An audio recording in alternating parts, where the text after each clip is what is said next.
In 6 hours, you will be dead, left as the seemingly sole inhabitant of the enormous underground city of Colony 7. Aileen is suddenly marked for death by a mysterious phenomenon. The time I have left is described as a time-driven escape adventure with RPG elements, and it's supposed to come out in December of this year. The game makes use of fixed camera angles and is inspired by the pre-rendered backgrounds of the 90s and early 2000s, so you already know I'm all in. The art direction reminds me of Mirror's Edge if it took place underground, and I love this use of light and color. It just feels refreshing. To address the elephant in the room, something I think a lot of gamers have a strong opinion on is the use of a timer. Obviously, the timer is the whole point of the game, and it's definitely had a lot of thought put into its implementation and balance. The way it's being approached here is by giving each level a specific time limit. When you finish a stage, your remaining time will be discarded and lost forever. This is supposed to encourage players to go back and explore more, to think about what they want to do with the time they have left. The timer will also slow down or even stop completely in some circumstances to encourage immersing yourself into the story.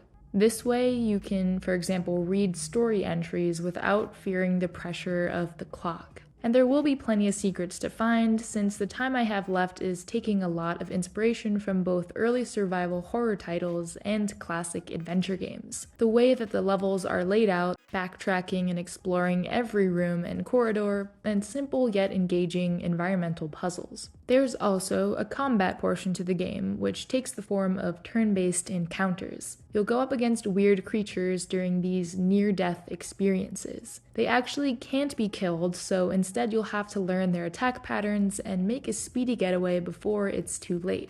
Here's a little snippet from Ground GA's most recent blog post to better explain the combat. Aileen is defenseless in a strange otherworldly place, and her only option is to endure an onslaught of threats until she wakes up. While the original implementation was closer to a quick-time event in spirit, our current iteration is closer to a traditional turn-based RPG with an active twist. During the enemy's turn, the player has to properly read what action the enemy is performing, and the player is tasked with evading those attacks. Good timing is rewarded with extra resources to use during your turn. Nice.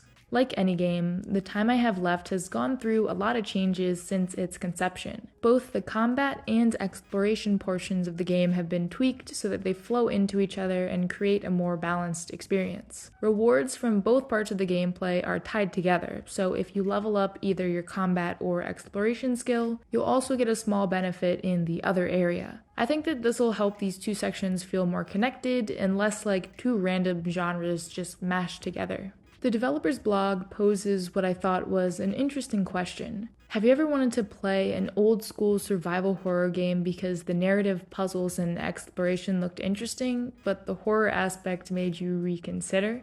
Yeah, actually. This is exactly what I was thinking the entire time I was playing Resident Evil 1. I loved the atmosphere, puzzles, and snooping around, but, I was scared of the zombies. Ultimately, I got over this and learned to love the horror, but I think a lot of people will relate to this and hopefully still be able to have a fun and rewarding experience that doesn't scare them away. Overall, it seems like the devs really want to expand upon some of their favorite classics and hidden gems of the past 20 or 30 years and make something new that we haven't quite experienced before.